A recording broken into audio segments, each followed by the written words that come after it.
Hey y'all, welcome to Geek Freaks. I am Frank, and today I'm joined by Scott. Hey, what's up, nerds?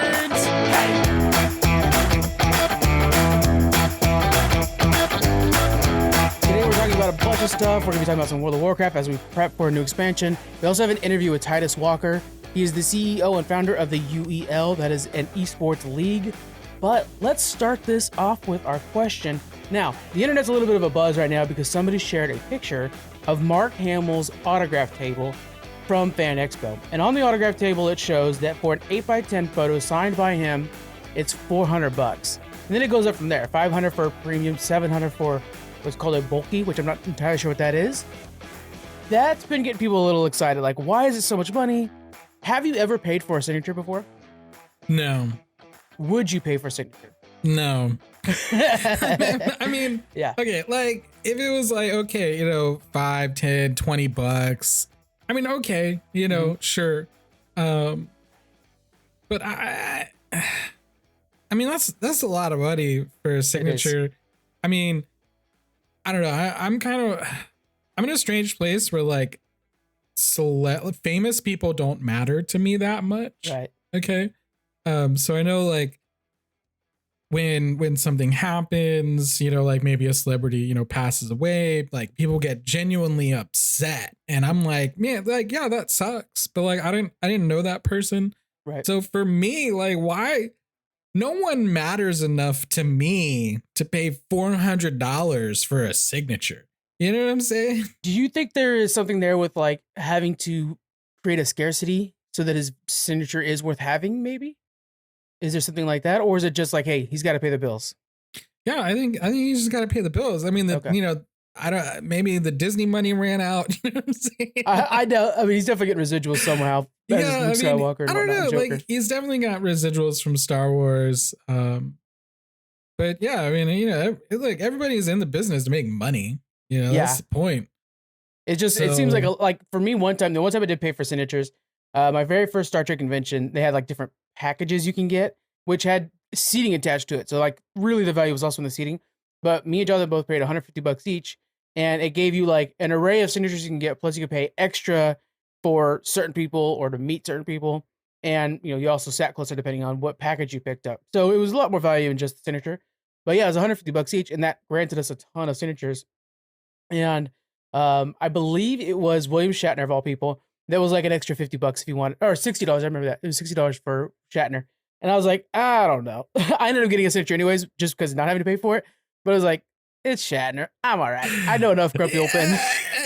Like maybe Leonard Nimoy, like 100%. I don't know. I don't know William Shatner. Yeah, I don't know. It's a really weird gray area for me, because on the one hand, you need us, right? Like you're an entertainer, you need your fan base. But I don't want to turn that into where some people feel like I'm your fan, you owe me something. But I mean, like I don't agree with people who, I saw this person on the street and I ran up to them and I begged for their autograph and a selfie. Like, sometimes they're just trying to live their lives too. Yeah, it does negate a lot of that, right? A lot of that kind of just bum rushed by everybody who you walk by. But if you're doing an event, I mean, I don't know. I feel like you're there to promote yourself as a brand. Right. And I feel like the event should be paying you to be there, and that should be part of the signature thing. Like the reason people would go out is because I paid to get through the door to go your signature. I don't feel like a signature costs you anything, and you're only, it's just PR for you. So you're already getting a benefit out of this event, and the event is getting a benefit out of you. So why are we charging this much money for signatures? I'm sure some people think it's great. I think it's a bit much, personally.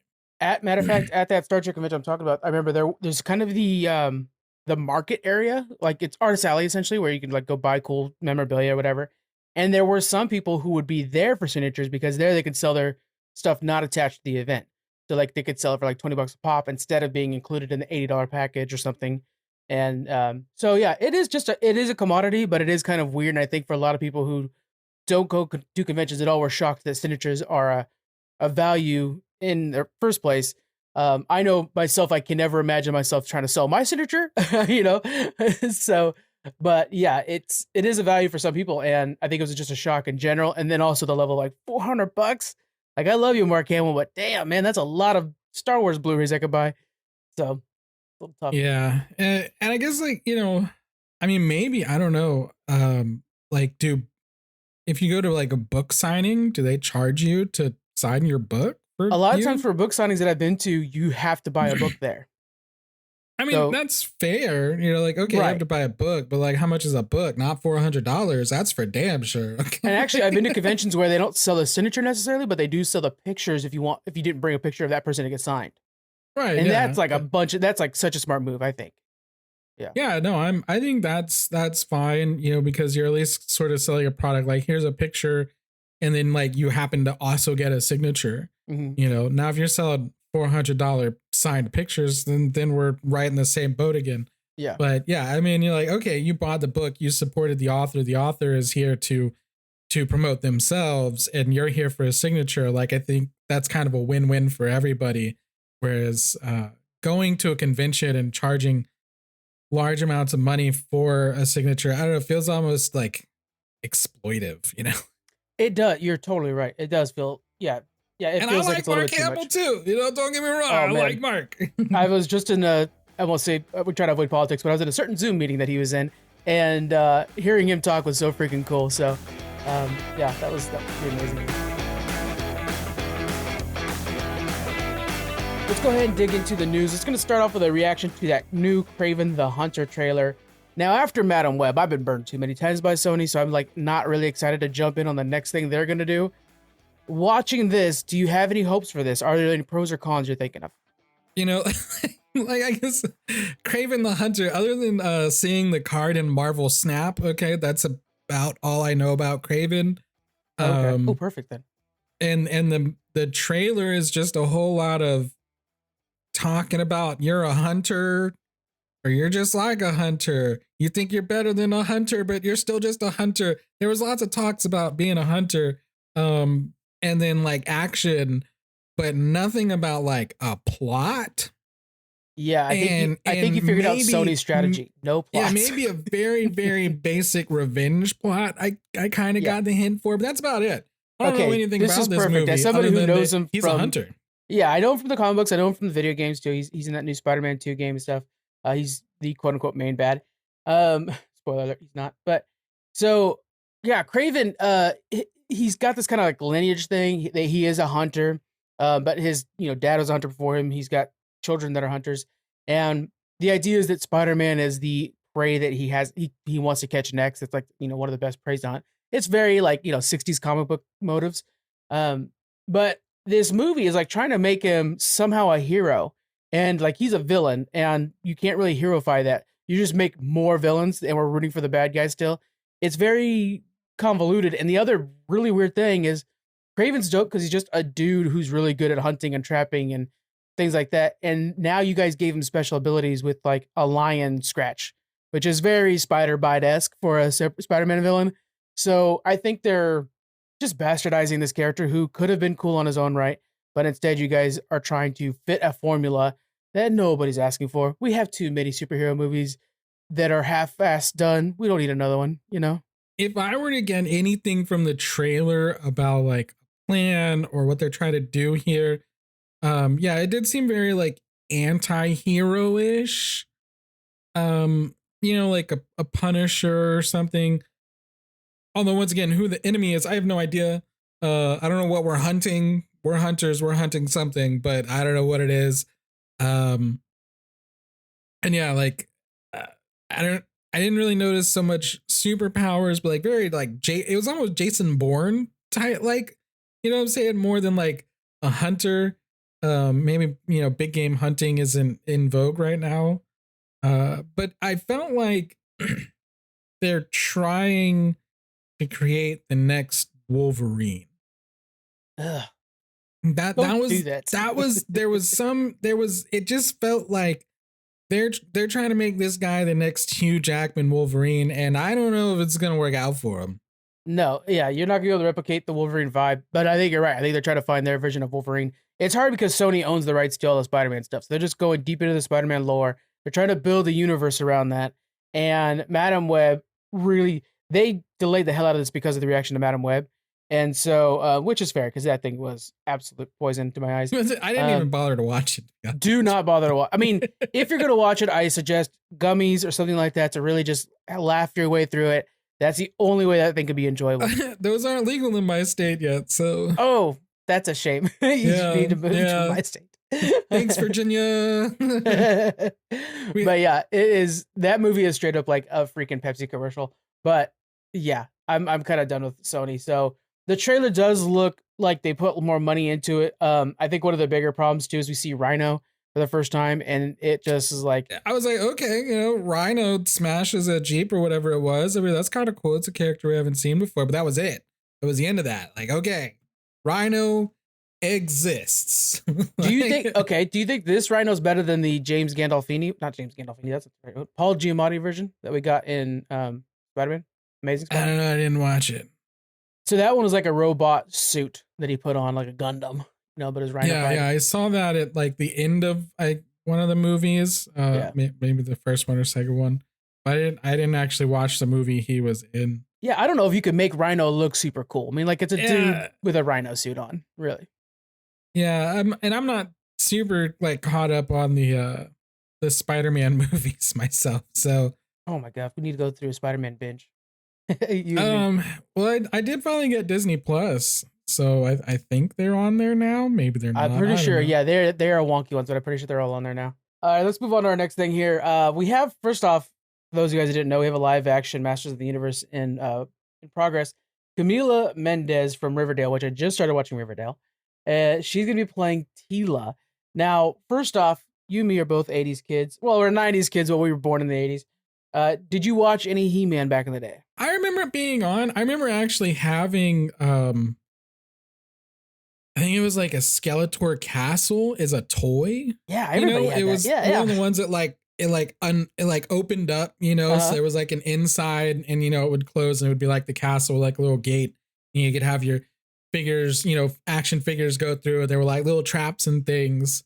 So like I'm familiar with it. I saw it, but it didn't really stick around to be like on my Saturday morning cartoon watch, right. So I like He-Man. I don't have quite the memories that other people probably do. But I did like the new remake, cartoon. That was fun. That was pretty good. Yeah. I think I had that same castle, but I'm pretty sure I had like Teenage Mutant Ninja Turtles climbing around it. Well, yeah, I mean, you just kind of like whatever action figures you had left out of like the ones you had lost or friends had stolen, you were like, yeah, Ninja Turtles fighting Skeletor. Power Rangers, and here comes the Rock. Yeah. Street Sharks are here. Yeah. Oh man, those are back out, guys. Big Boy Crazy. Of course, Squeak's bought the whole set. He's got the Street Sharks going on now. Wow. That guy. So anyways, a live action version of He-Man I think could be pretty interesting just because it's a fantasy world and fantasy's kind of like on the rise again with Rings of Power and whatnot. We have more Lord of the Rings stuff coming out. So that, and of course, Game of Thrones. That's a good idea, and it's an almost untapped market for this generation. The new animation is pretty good, but it was like kind of a quiet Netflix release. It wasn't really big. So doing a movie with some popular actors would be smart, I think, in my opinion. But it's hard. Like, how do you show Skeletor in live action? That dude looks funky. Yeah, that's one thing is translating really anything from the 80s. It was a bit of a weird time, like the Dark Crystal, Yeah. They tried to bring that back, and I feel like it didn't go very well with the new remake or sequel or whatever it was. Even like Disney movies, right? Like The Black Cauldron, which I've read that book. It's a neat book, but like it was just a very emo, the 80s has a lot of like emo goth kind of vibe to it. Willow is a very kind of wonky movie that they tried to bring back into a TV show. Yeah. And none of it ages very well, I don't think. You ever watch the sequel to Wizard of Oz? No. Oh my God, you gotta watch it, dude. when those gummies are legalized, you gotta watch the sequel to Wizard of Oz. Apparently, it's a lot more accurate to the book, but yeah, it is so insane, and it's a little bit nightmare induced. But as a kid, I thought that was the only Wizard of Oz. I didn't know about the other one, and so part of it, there's these guys. There's these like know about the one with the Lollipop Guild. Nope, I just knew about these guys who had like these little nightmare dudes that would chase down this little girl. They had wheels on their hands and legs and would like skate after her, like screaming and stuff. What in the world? Yeah, there's a scene where they literally give her shock torture, and that's what kind of like sends her to. Yeah. Like that. Yeah, well, welcome to the 80s. And I mean, it was a very strange time, I think. And I feel like with a live action version nowadays, they're just gonna go all CGI. It's probably gonna look a little cheap. I don't know. I'll give it a second chance. I'll give it a watch, of course. But look, I've made my opinion pretty clear on this show a lot, and it's just, you know, like, not everything needs to be live action just to feed on my nostalgia. I think we're wising up on that too. There was a time where it was like, oh my god, they're bringing it back, let's go. But I think us millennials, we're tired of that same song being sung over and over again. So we're good, you know. It's been too much. Yeah, I mean, even, you know, looking at the notes for today, it's like, oh look, remake, another remake. You know, like it's bad right now. All right, let's move to Attack on Titan. Attack on Titan, have you watched it all yet? So I watched, I believe, the first 2 seasons. That's like a good stopping point. Years ago, and I feel like the first season is like really good. Yes, and then the second season fumbles the ball a bit, but it's still fine. I feel like it just ended weird. And by the time like the next season came out on Netflix, I just didn't care anymore. Mm-hmm. And yeah, I've heard that it's kind of like, you know, it's one of those shows where if you can make it through a couple seasons and the last one's really neat, you know, like the last half of the last one's pretty good, but it does a time jump. It jumps in technology too far, in my opinion. And then it's like, before it was like hinted that it's an allegory for the Holocaust, and now it's full on an allegory for the Holocaust. And it's like, which side am I on again? You know? All right. Because you're like, no, I've been rooting for the Nazis the whole time. Well, the thing is, it's like, it's also kind of a Inglourious Basterds thing where it's like, I mean, I don't want the Nazis to win, but also like, there needs to be other people in the world than just the people who live behind those walls. It's a complicated story, Vic. I was like, I miss when they were just attacking giants that were attacking for no reason. What happened to those days? Yeah. Well, the final, I think it's 4 episodes. They're making it into a movie, and they're going to release it in theaters now. I might watch this just because I'm waiting for them to do the dub on it. I watched them only in dubbed, and they're the final episodes are not dubbed yet. So I'm not going to watch it and then try to read. That's for books. So I might see it, but yeah, it's coming to theaters, guys. So it's gonna go to Japan first, and eventually they're talking about bringing it to the U.S. And it's gonna be Attack on Titan: The Last Attack, is what it's called. I'm like, have you watched any anime in theaters though? Like, it seems like it's gonna be a weird experience. My girlfriend made me watch the one of the My Hero Academia movies in theaters. Perfect, yeah. Which I want to say was 2020, like right before COVID. Was like the last movie we watched for a couple years. Oh, that's a great memory to have. It was weird because I hadn't started watching My Hero yet. It's interesting to me because usually animes will make these movies kind of a one-off that don't matter to the overall story or even like outside of the canon. Like I remember when I was a teenager, a couple Dragon Ball Z movies came on like Cartoon Network or something, and I recorded them, you know, because you could record them in the VHS player and the VCR. So and it was like Tree of Might was one of them, which, you know, like has all these other fucking Saiyans come in, right? Like the whole lore of, you know, there's only a couple of Saiyans left in the universe, like Goku, Nappa, and Vegeta, really, and Raditz in the beginning. You know, now all of a sudden there was like 4 or 5 more, and they came and they, you know, a bunch of stuff happened. But that movie was outside of the show. Like it didn't actually happen. Like alternate universe Dragon Ball Z, we're just doing a cool movie, you know, which I think is neat because it gives creators a chance to just kind of play around with things without having to be like, man, I've made up all these rules all this time, and if I deviate from that, you know, people will get upset because they're like, oh, you don't care about your own lore or whatever. Whereas I don't know, this just feels weird to just, oh, we're just gonna take our existing content and turn it into a movie. No new footage. They said it's going to be improved before the for the theaters, but not any new footage. Which is, and if you're Attack on Titan fan, you're already not upset because Mappa, they changed studios to Mappa to do the editing or the animation, and it's a lot darker tone and kind of lost some of the shine and glimmer of the first few seasons. So it's, I don't know. To me, I am gonna watch this if it's dubbed because I do need to see the dubbed version of the finale. But that's like a shame that I'm waiting just for that. Then, right. Only way I can watch this in theaters. Speaking of dubbed anime, so have you seen Cyberpunk Edgerunners? Not yet. No. All right. So have you seen Demon Slayer? Yes, a little bit. Yeah. I'm reading Demon Slayer right now. Oh, okay. So, well, have you seen the anime? A little bit, yeah. All right, so you know the main character Tanjiro. Mm-hmm. You know he's the good guy, right? He's the innocent guy. He just wants to save his sister, save the world, right? Well, I was watching the Cyberpunk Edgerunners, which of course is like full of bad language. You know they're cussing all the time and saying just crazy stuff because it's cyberpunk, and it hit me that the actor who voices innocent little Tanjiro voices the main character in Cyberpunk. So then I couldn't stop seeing Tanjiro just like cussing people out. It was weird. It is just some weird I noticed one day. Yeah, that was the thing with Aang from Avatar: The Last Airbender. They'd play a lot of roles afterwards, and you're like, "You're Aang. You're supposed to be the happy, nice kid. No, who's this kid with depression? I don't know this guy." Mark Hamill played the Joker. We didn't even know though. I know. But Tanjiro, he's using like the same voice, so it's like, Nezuko, I'm gonna save you. It turns to, I'll tear your skull off and fuck you in the, it's like crazy. Holy cow. Damn, Tanjiro. Tanjiro, Jesus. What happened to your sister?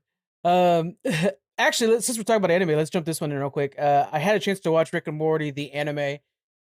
Boy, that was a disappointment. So I love me some Rick and Morty. I watch all of them, and even with, I think actually the voice actor change was a solid move.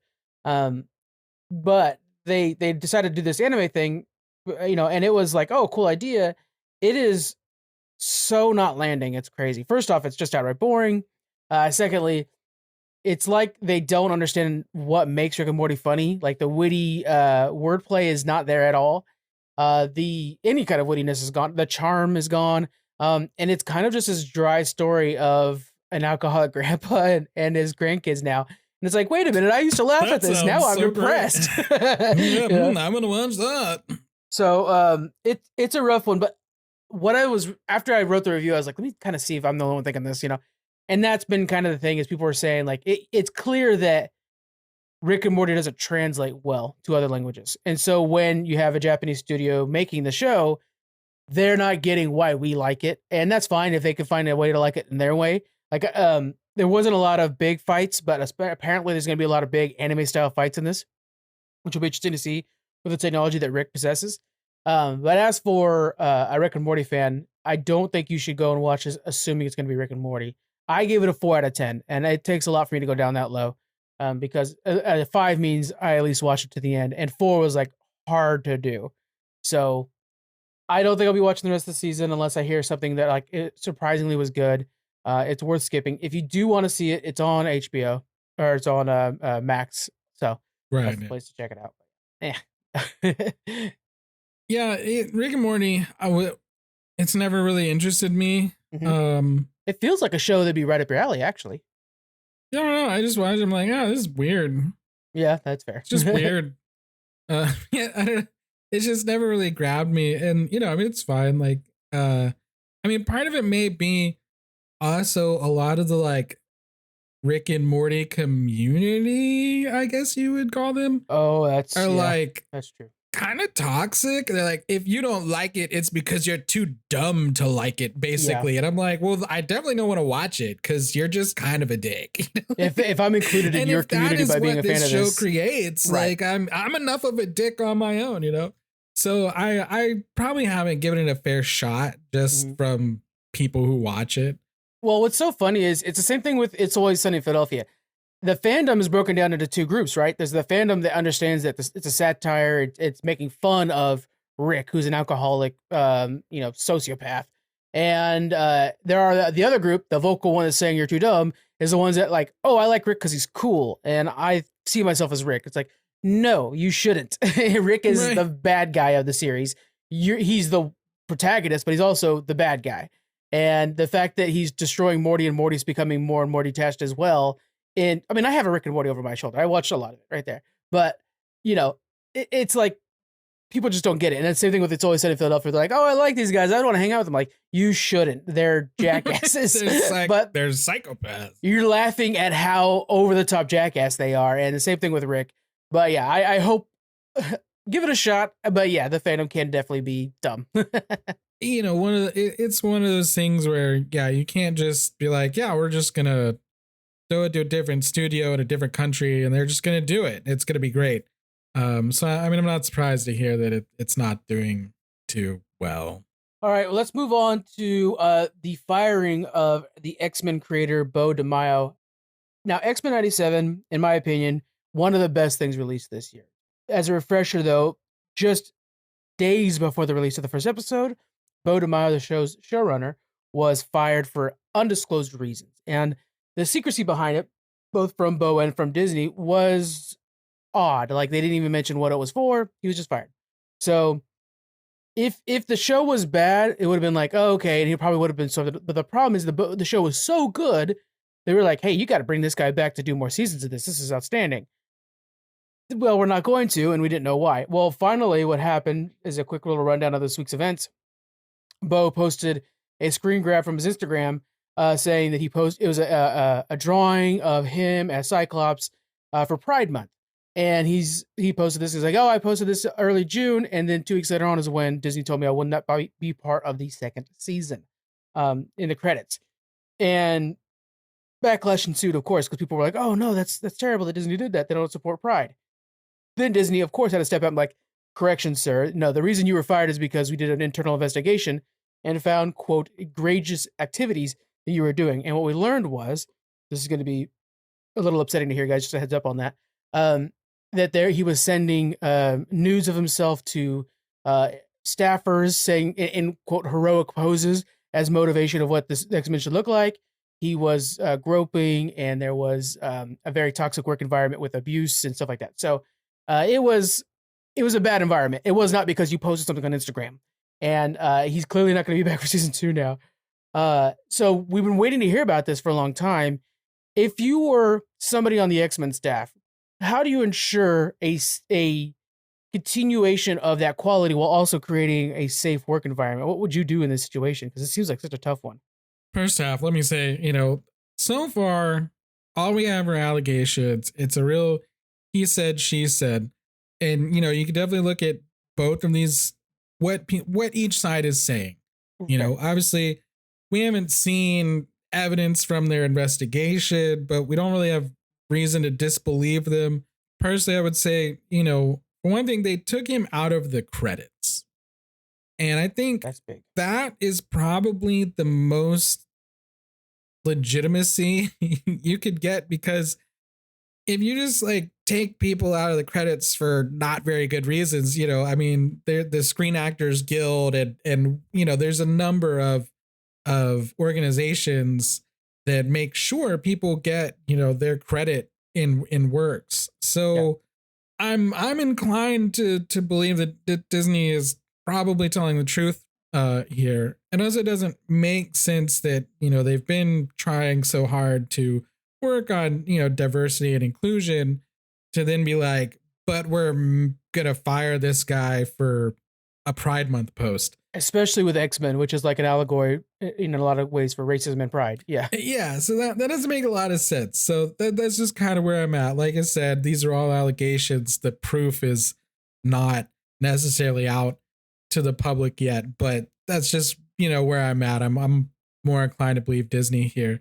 It almost feels like they didn't want to stain the show, and he could have just went off and lived his life, really.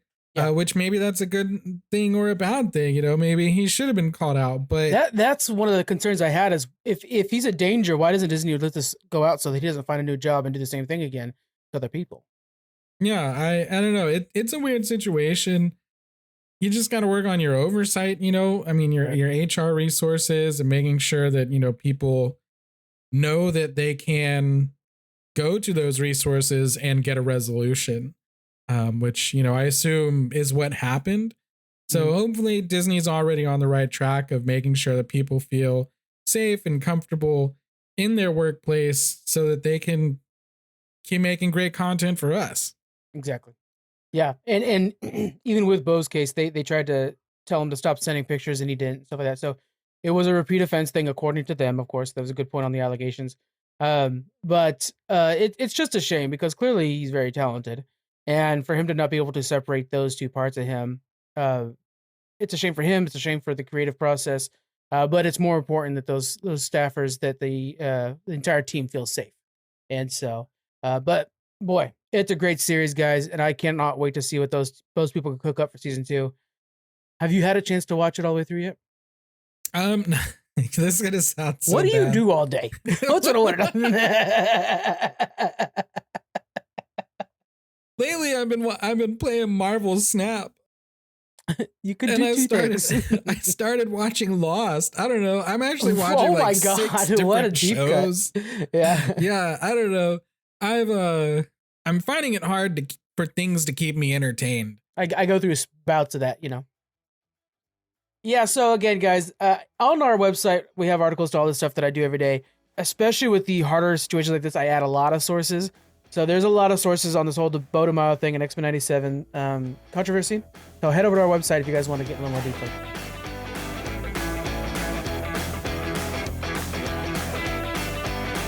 All right, let's shake it up. Let's have some fun. Let's talk about what we're going to be doing all week long, which is World of Warcraft. There's a new expansion coming out, The War Within, and I absolutely love this time because all my friends who gave up on WoW come back for a little bit. And it's so fun. And even myself, I haven't been playing a lot. So, lately I've been playing a little more. So you're coming back, correct? I am. I don't know. I'm finding it real hard to get any sort of hype for this one. I don't know why. I mean, maybe it's because the trailer doesn't really tell me shit. Okay? I think they're trying to keep it undefined, right? Before it was like, oh, we know what we're going to do. This one's a little more undefined, as they're setting up like the beginning of a 3-part saga. If we go back to like Battle for Azeroth, right? I was pretty much over WoW, right? Because I think we did what's the one where Warlords of Draenor, right? Yeah. I played around on that one, and then after that, I was just kind of over it. Like I just had other things going on in life. So I totally skipped Legion, which looking back, I mean that was a bad one to skip. It was, yeah. But the Battle for Azeroth cinematic. Yeah. I mean, when that army comes over.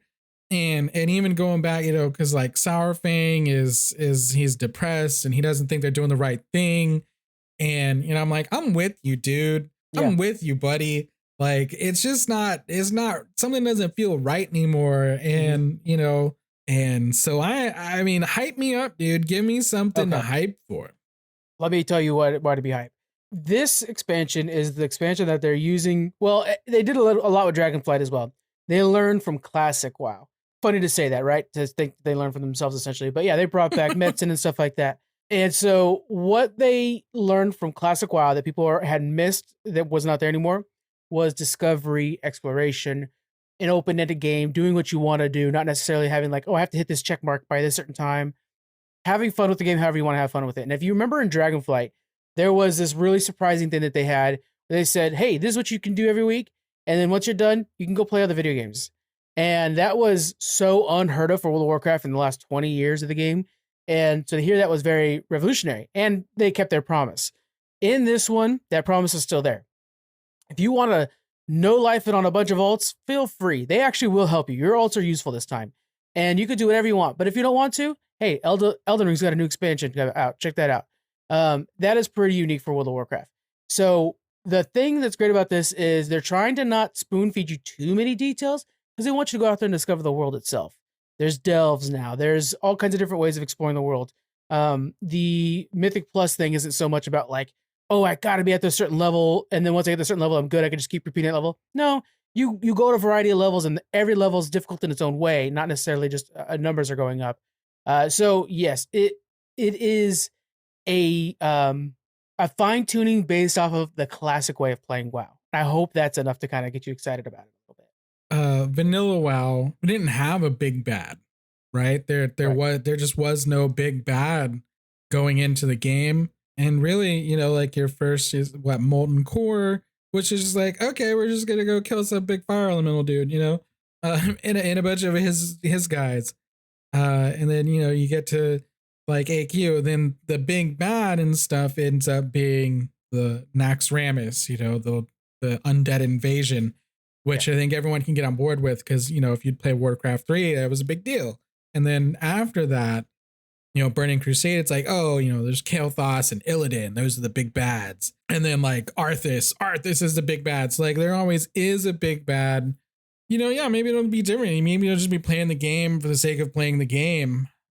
I'm glad that they've tried a lot of new things lately. The season of discovery stuff they had going on with classic WoW. They're like, yeah, they're just kind of throwing things at the wall to see what sticks right now. Yeah. They're using classic WoW as a bit of a beta area. Yeah. To try to do things like the remix we had to. Yeah. The Pandaria remix was pretty good.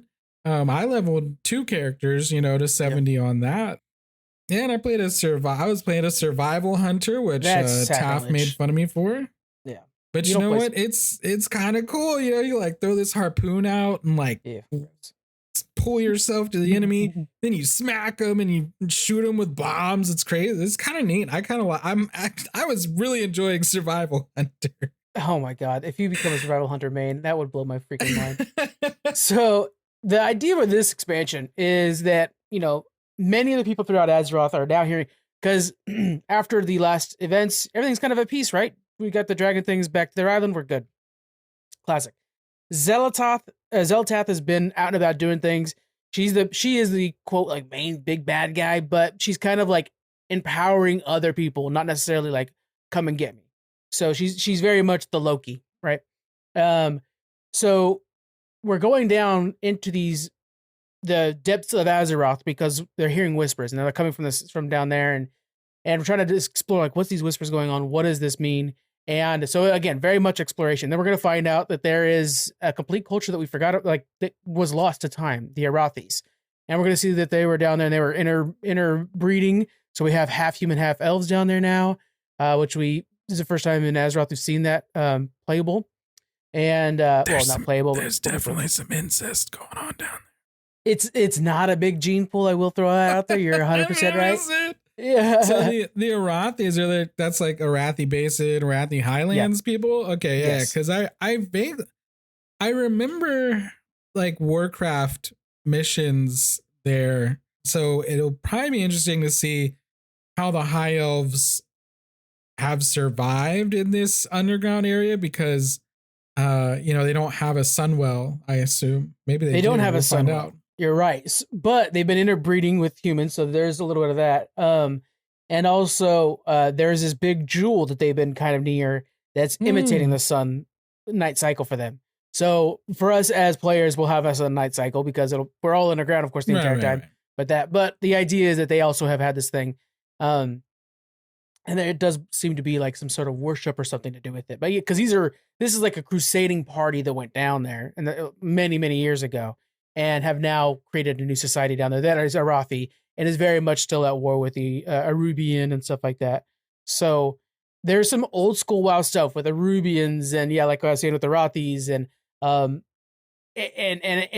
new school elements and stuff. So I think it's going to be interesting to see how they can try to recapture the essence of exploration again in this big MMO. You know, for people like me, like for me, you know, the whole Mythic Plus culture community is very intimidating for an old school player like me who, you know, look, my reflexes are not there anymore. And there's a whole lot more buttons to a rotation than there used to be. Okay, when I used my warlock at work in Wrath of the Lich King had like 4 buttons I used, but now there's a lot more going on. I did find out that apparently delves offer up to plus 10 mythic gear in your vault.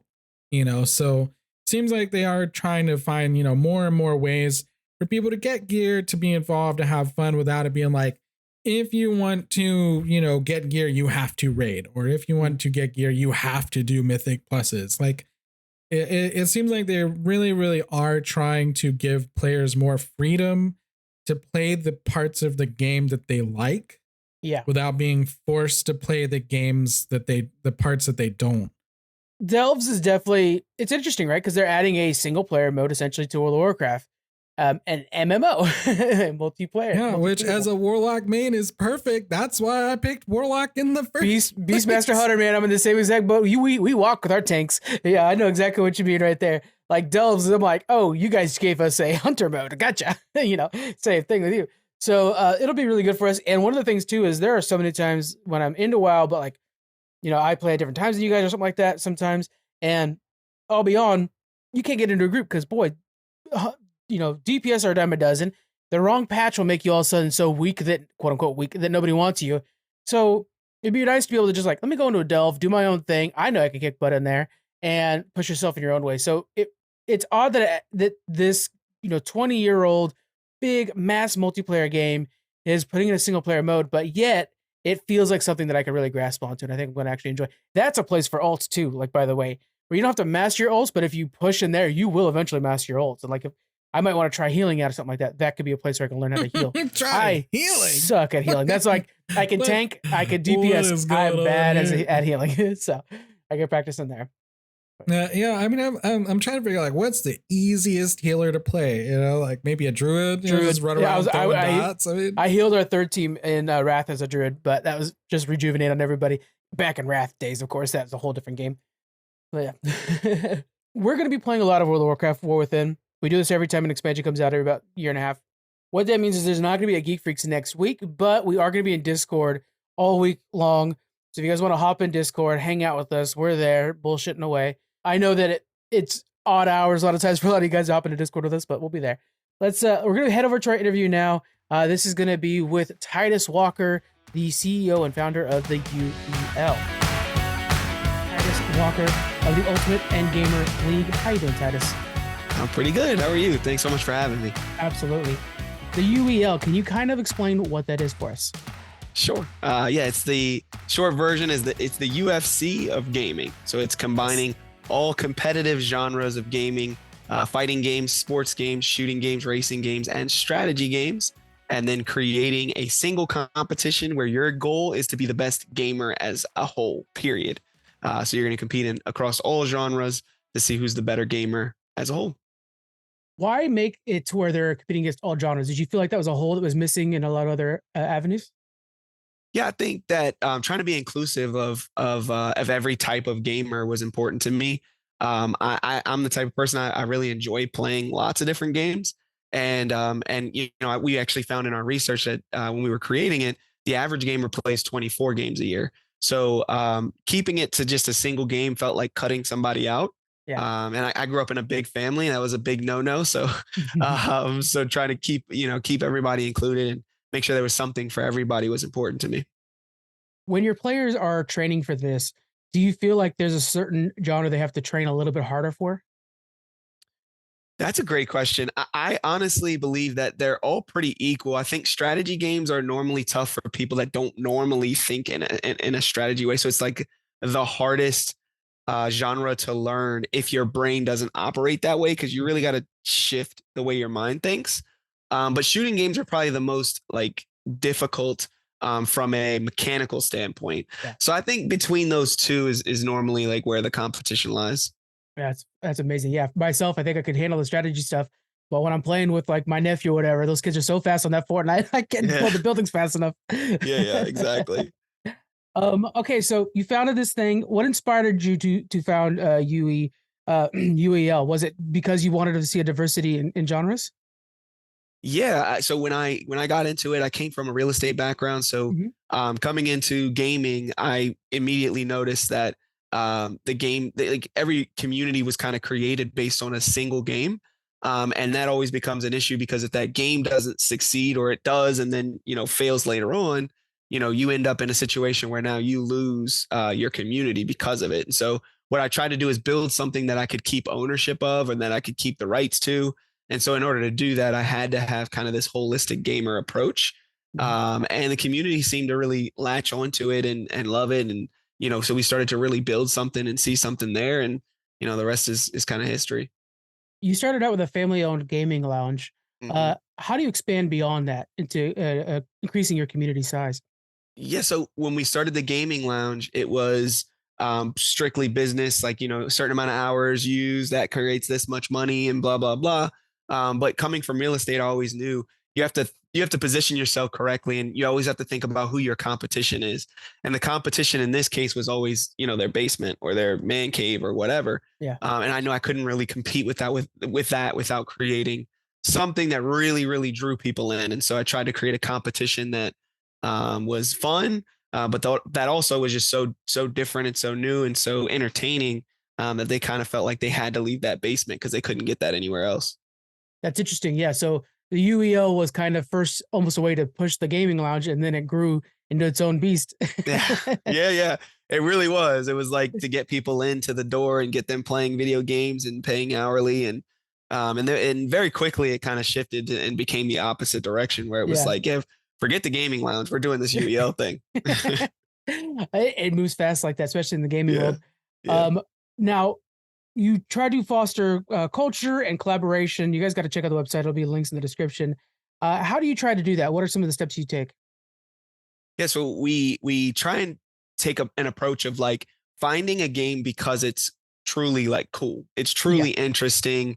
It's super fun. Maybe has like a cult following, but maybe not. Maybe Mhm. there's nobody that knows about this game, and so That's we cool. try and find stuff that people will really enjoy over the course of the season. That way, when they're practicing it, when they're playing it, they're having a good time. They're enjoying it with each other, and so we create this kind of community within our Discord and all of our socials where people feel comfortable kind of going to each other, whether for advice on how to learn new skills or whether just to play and have a good time as a community. As these guys work together and through some very difficult situations, like some of these games are crazy hard. Have you seen that community develop in a way where they become friends beyond video games and become a support system beyond that? Absolutely. Like That's I honestly, you get to see so many different gamers that would have never communicated otherwise. You have 2K players, like NBA 2K players, hanging out with League of Legends players, and vice versa. And it's like those types of things happen because they realize there's a lot more that brings them together than what tears them apart, right? Yeah. And they also learn. I always talked about it like it's one thing to accept somebody's differences. It's another thing to truly appreciate their differences and like to appreciate why you need their differences. And so Mhm. like when you're having to compete in a strategy game and you don't know anything about strategy games because you play sports, your teammate becomes so valuable to you that you treasure them, right? And you treat them right and you respect them. And so that creates that community of respect where you need that person. You can't really talk down to them because even though they're different than you need them in order to make sure that you're coming out on top. And so it's been a cool thing to see within our community. One thing I like about that too, we're talking about how you have games across different genres. There are things in other games that might reflect as like, oh, that valuable skill you got from say a Madden game is real useful when you're playing an RPG game. And if they weren't communicating with each other, they would never discover that. That's so cool. Exactly. And then the thing is like every game is so similar, which is different graphics, right? Yeah. There's only so many buttons on a controller, right? So there's only so many keys on a mouse, or on a keyboard. So it's like they're all the same. They just have different graphics and different Mhm. skills that are used. And so you have to like learn the rules to the game, and then you can kind of play them and make it exciting and fun and that type of stuff. And so when the gamers start learning that and picking that up, they really start to thrive in that gaming world. Yeah.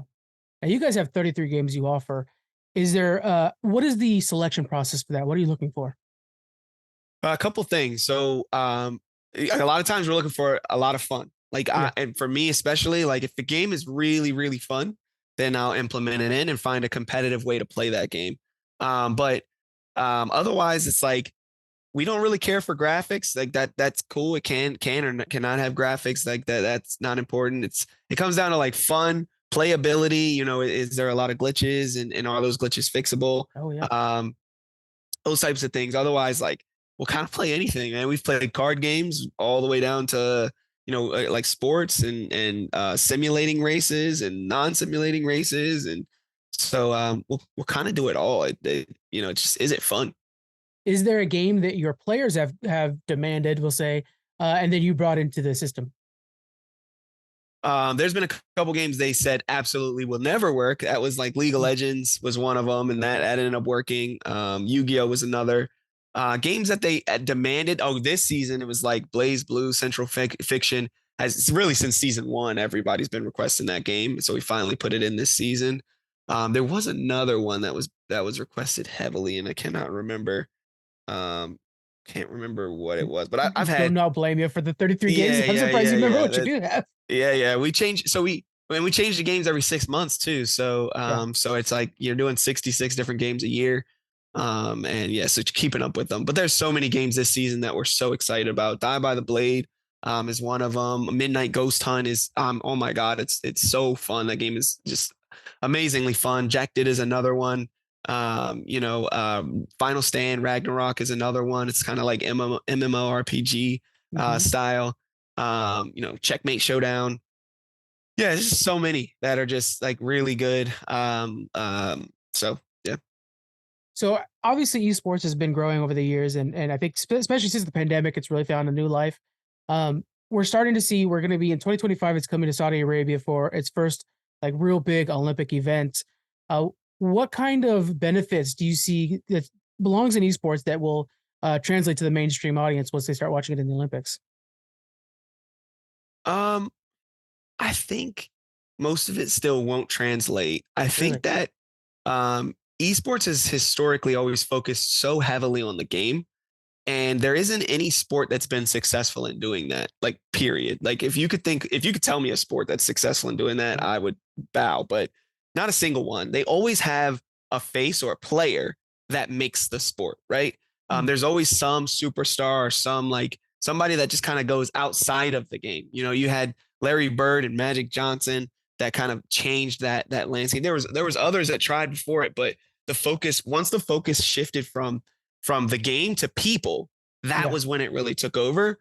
And unfortunately, I think the way the Olympics and other esports are still run, there isn't enough focus on the people. They focus so heavily on the game, and you're spending, hours playing a single game, which then ends up where you kind of get lost in translation. You're just watching graphics, right? Like you're just watching a digital landscape that you just can't care about. I don't know how you could care about it. So that's my 2 cents. But no, I think it'll be good to open up eyes to people that didn't know esports existed. Mm-hmm. But otherwise, I don't know that it'll do a whole lot for it. It's really hard because when you watch it in person, it's a whole different experience. And I can't, Rebecca, I go down to the Overwatch World Cup and down in LA, and it's such a vibrant experience. I'm rooting for countries that I don't even normally care about, but when you're in it, you're like, oh my god, it's so freaking electric in this room. So, but break it down though. Why is that, right? Like if you break it down to its core, it's the people. That's the only reason. If you took all the people out and it was just you in that room, right? Is it any different now, right? Like it's the people. The people are every experience. That's everything in the world is based on people, right? Yeah. And so when you take the people out of it and you make it about a game that nobody cares about, and then you try to get people to care about that game, it's not going to work. Like people aren't going to care. So you have to create an environment where the people matter, both online and in person, right? Where the people are the center of the show, both online and in person. And I think that's something that we do really well. Yeah. Well, yeah. Speaking to someone who has to manage so many players, how do you teach your players that they have to be the one that carries the industry forward, and then they have to become almost a personality? That Magic Johnson, we're all waiting for that Magic Johnson of esports. How does that happen? We do it for them. Like we do it for them. They all have that personality. They all have that ability to really shine, but we put that spotlight on them. We create the storylines around them. We create a superstar experience to where we can make them feel like, look like, and then hopefully act like superstars. And whether they do or don't, we still make sure that we treat them that way because Right. we believe that they are, and they eventually will be. We just got to put that spotlight on them. So as a league, do you guys actually have to invest in PR management or things like that? Yeah, we have a wellness manager that does not necessarily PR, but definitely like kind of keeping their head on straight, making sure Yeah. for checking. A lot of a lot struggle with like anxiety and Oh, of course. depression, that type of stuff. And so trying to keep that in check. We do have a clinic that we work with that does like acupuncture and massage therapy and other wellness practices.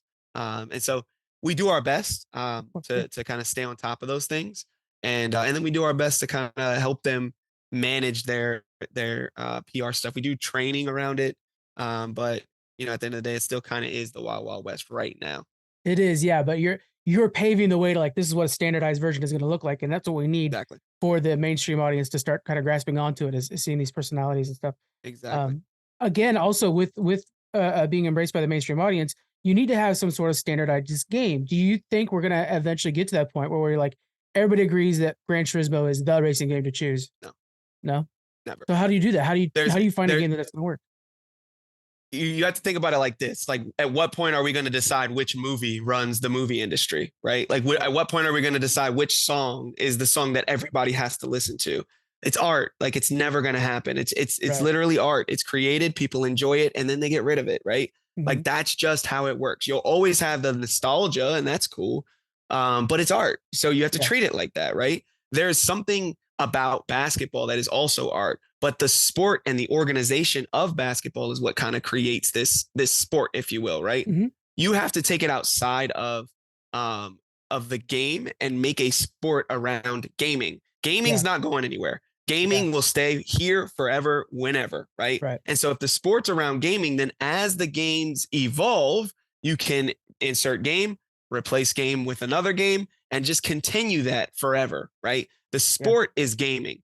It's not a game, and it never will be. And so everyone trying to decide what the most popular game will only work while it's popular, and then it will die. Just like, you're seeing the biggest game in history, Fortnite, slowly start to die off, right?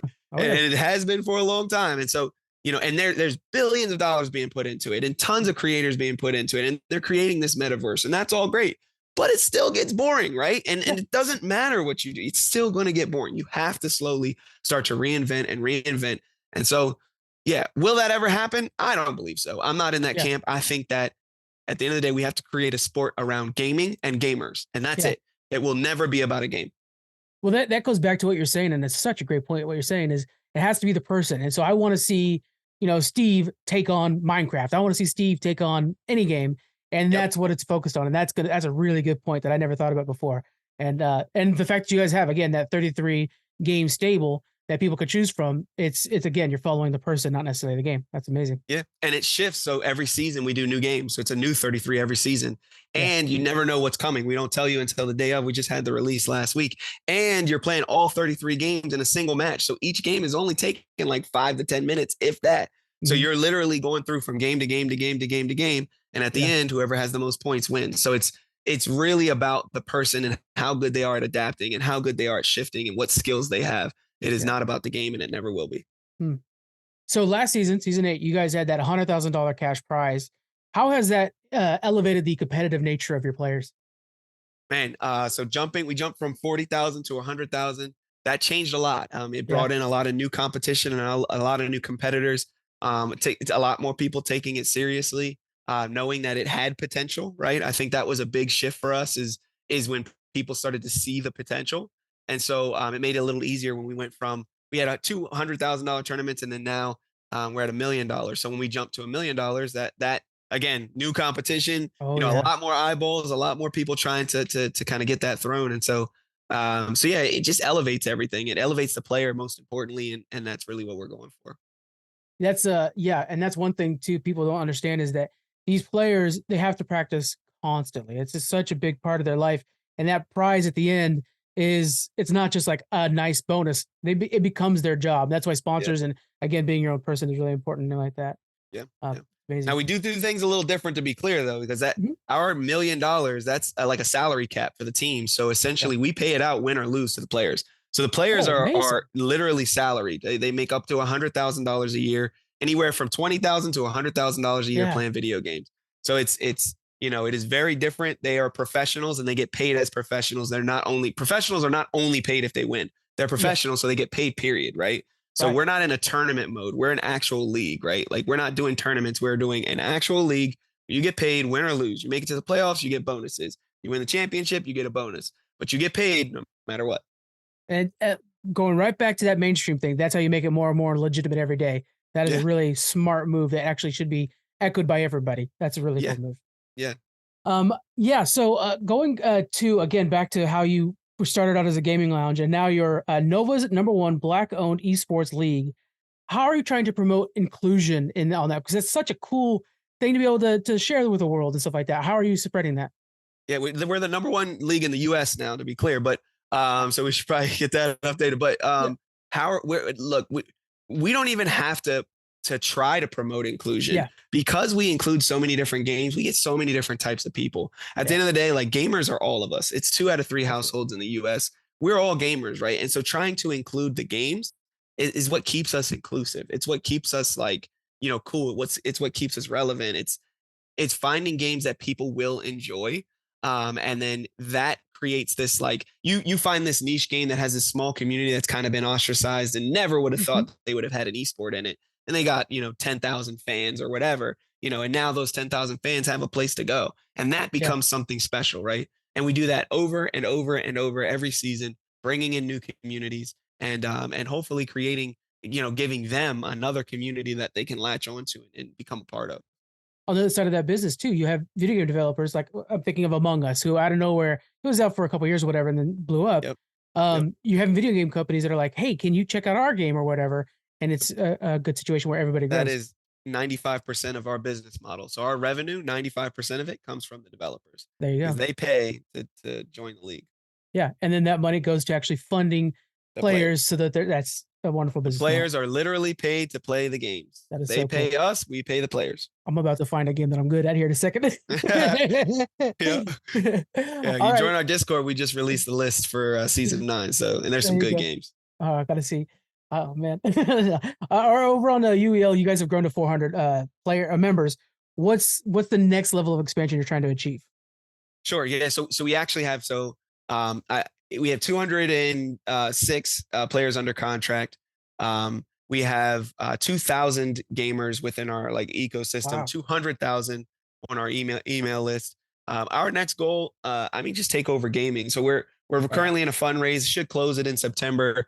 With that fundraise, we're going to put a lot of money into marketing. We actually haven't spent but $20,000 in 5 years in marketing. So everything we've done has been grassroots. So now we want to really push and start promoting and advertising and kind of just explode onto the scene, which is why I'm doing a lot of these. You're going to see a lot of podcasts like this because this is now my job. Is just kind of putting UEL on the map and so that's what I'm planning to do. That's amazing. And with the expansion going worldwide, how are you incorporating like remote gaming and stuff like that? Are you seeking eventually to do in-person events, anything like that? It's all in person. So we actually don't do anything online now, but yeah, so we are looking. So we just started a new hub in New York that was announced last week. We did another one in Atlanta, in Georgia. And then we actually have, right now we're in talks with probably about 15 other states and hubs. And so those will probably all close if I'm honest. And so those will probably all close before the season starts actually. And so what that does is it allows people to join the league even if they don't live in this area, and then they can compete out of a hub. So they can't do it from their house, but they can go to a hub and compete at that location within the league. So you can get drafted even if you live, in Vegas or California, you still can get drafted, go to a hub and then compete in the league. That's cool because there's so much of an experience when you're actually seeing esports done live again, like I was talking about before as an audience member, but also as a player. That you want to be able to capture that for everybody that's involved. So that's really cool. Exactly. You open one up in San Francisco, I'm gonna at least go by and visit and check it out while everybody else is competing. So you let me know. Yeah, okay, got you. So again, it's on the rise, and you're really creating a legacy here.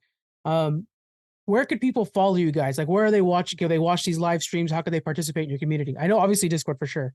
Yeah, for sure. So we're streaming on eight different platforms right now. We're looking at so you follow us on every platform at UEL Esports. So you just type in UEL Esports in any social media, any streaming platform, and we're there under that. You can also go to uelesports.com, and that has all our info in it too. Okay. All those links are going to be in the description, guys. And then your next event, your next season, when's the next season starting? Starting August 28th. So we'll be starting that thing up. I think it's actually the 29th. That's the Thursday. So that season starts, and it's going to be a good game. Every game this season is going to be electric because every team is so well balanced. Every game is just going to be close, probably going into overtimes a lot of time. And we're excited because it's going to be fun. It's super interesting to watch. You got to tune in. I definitely am. That's incredible. Again, all the links to that in the description, guys. So we're gonna make sure to share and remind you guys when it actually happens. Hey, starting today, UEL, tune in. That is gonna be a blast. Titus, thank you so much for joining me today. It's been fantastic talking to you. Yeah, thank you so much for having me, man. I really appreciate it. All right, guys. Again, follow the links in the description, and we'll see you guys next week. Bye. All right, we're back from our talk with Titus. So let's close out this conversation. Let's talk some D&D. I've got D&D coming up this week. Unfortunately, it is going to be during the World of Warcraft we've been talking about. And I've been going a little too hard on it because I'm so excited. We've been on a bit of a break. And I've been just so itchy to play WoW. So I bought, we're going to be using gold tokens. They're actually going to be using gold in hand. I actually have potions now. They're actual pots with food coloring and water. And we've got a TV in the middle of the table now with digital maps. We're going to be doing digital maps and soundtracks going on. Or you could empty out the potions and fill them with an alcoholic beverage. So as they use the potions, they're getting more and more tipsy. So we do have that. And I'm calling those fermented potions. And they're going to add 4 more health if you do those ones. The other ones, they'll just use as tokens. But I'm like, all right, you can use your fermented potion. It'll give you 4 more health. And those they actually have to drink. And so, yes, it's got fireball in those ones. the drinking game. But then I wanted to kind of make it like a bonus optional thing. Because if we're getting towards the end of the game, I don't want them drinking a bunch of, I need healing potions. I'm like, hey, man, you're sleeping on my couch because you healed too much. So that's what we'll have to do. Overhealing. Oh, man. But you and me used to play D&D together, and then that group fell apart. And that's a damn shame, because I thought we were right on the cusp of actually attacking a boss. Yeah, actually doing something. Yeah. So we need to get another D&D session going on between you and me. Are you going to DM for us? Oh, you keep telling, I don't know if I would do a good job. You think I'm doing a good job? I'm just the only sucker that's able to do the job. One time in Discord, we just randomly made you DM me and Panda some random little session, RP session that turned into a real thing. Yeah. I wrote it down somewhere. Out of just craziness. Yeah. Yeah, I don't know. I get very caught up in details. I get very organized about things, and so I worry about just when you guys go off in a totally left field, then I'm like, well, shit, what do I do now? To keep driving the party and the story forward, you've got to be on the spot, ready to improv some stuff. It's just not something I believe that I'm very good at. So yeah, for me, I'm making a bunch of index cards that are hey, basically from here they can kind of go out to these they could do whatever they wanted to, but I have 5 index cards ready to go that are oh, they went this direction, okay, and then from that one there's some index cards that'll go back or whatever, but I'm kind of indexing it out just to kind of help me out with that kind of webbing that can happen. But there are times every DM session has this, every DM group has this, or I'm sorry, D&D group has this, where there's the wild card, right? For us, when you and me playing, it's probably Kyle, if not Fly Pirate. They're both wild cards. Yeah, they're both wild cards. For me, it's Daniel. Sometimes they won't kind of just stick with clearly what's the plan. Oh, there's a shadowy figure in a trench coat in the corner of the bar with a pile of gold looking for people. I want to stab the bartender. What? So,